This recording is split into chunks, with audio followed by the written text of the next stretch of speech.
Hello everyone.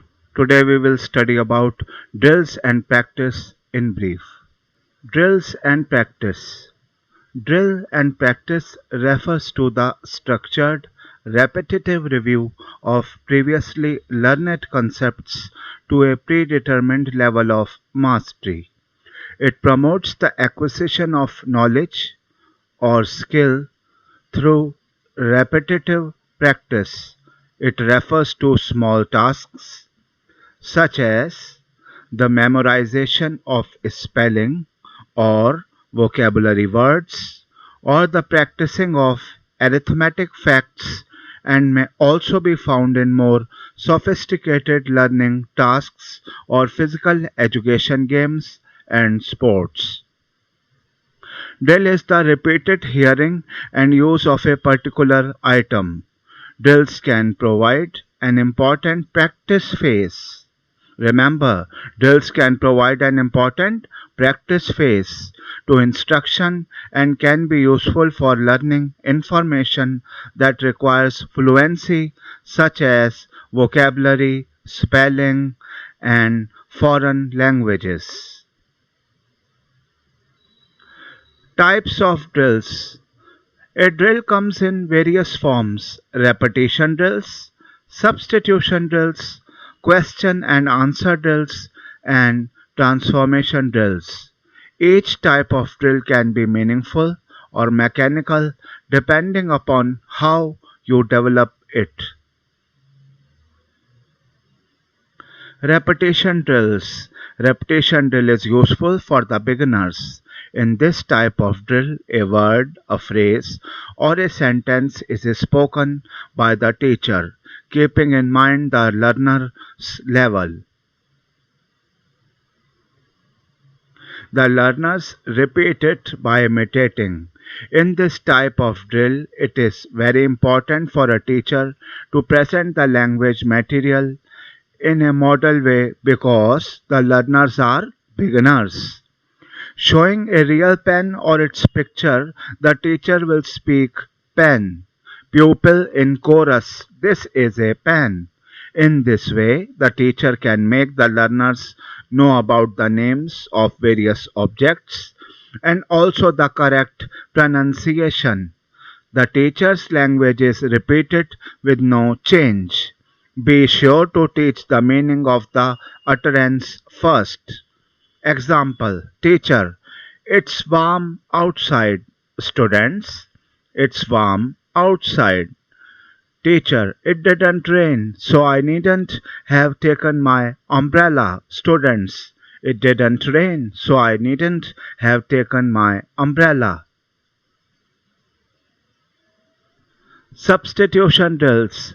Substitution drills are slightly more interactive than repetition drills because they usually give students practice in changing a word or structure in response to a prompt or cue from the teacher or another student. The teacher's prompt can be a whole sentence, a word, a phrase, or a picture.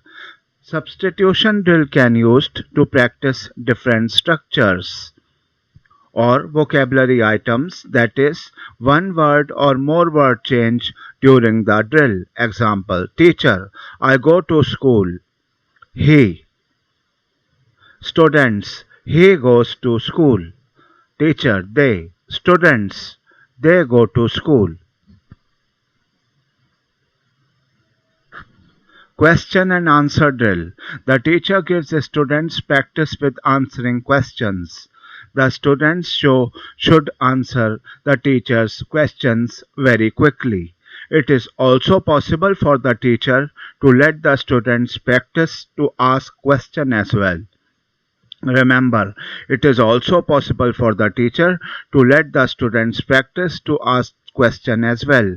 This gives the students practice with the question pattern. Example: Teacher: Does he go to school? Yes. Students: Yes, he does.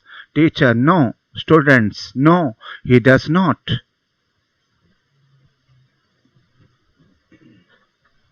Transformation drills. Transformation drills involve changing the structure of a sentence. If the cue is I like ice cream, for example, the response in a positive to negative statement transformation drill could be I don't like ice cream. The teacher gives students a certain kind of sentence pattern. An affirmation sentence, for example, students are asked to transform this sentence into a negative one. Other examples of transformation are to ask students to change a statement into a question, an active sentence into a passive one, or direct speech into a reported speech. Example, positive into negative.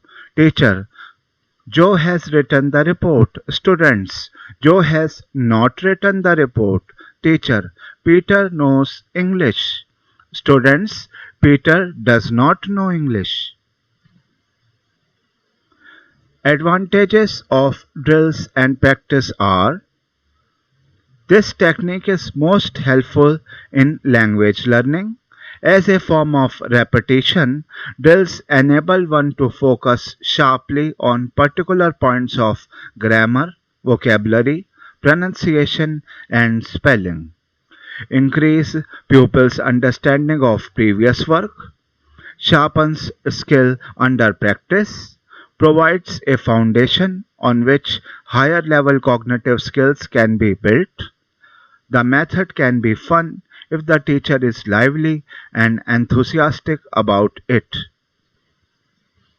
Disadvantages of drills and practice are as follows: can easily become boring and monotonous. Drills are not effective when students are not prepared enough. They will not be able to maintain a pace if they are still unclear about a concept. It is difficult to sustain motivation, interest, or alertness among the pupils because of the repetitions involved. If teacher about more abstract concepts, a drill methodology would not be appropriate. Degenerates easily into mere rote learning because understanding is not the prime aim. Procedure for drills and practice. When using drills and practice, the following procedure is useful. Give a word or phrase or sentence. Let the class say it after you respond to it or write it down. Repeat each item up to 6 times. First, ask pupils to practice as individual rather than as a whole class. Ways of making drills and practice more effective. Drills and practice can be made more effective through the following. They should be used only after thorough preparation to make the concepts to be learned clear. They should be used only for short periods within a lesson, and learning aids such as drawings, objects, models, pictures to illustrate the concepts. Thank you.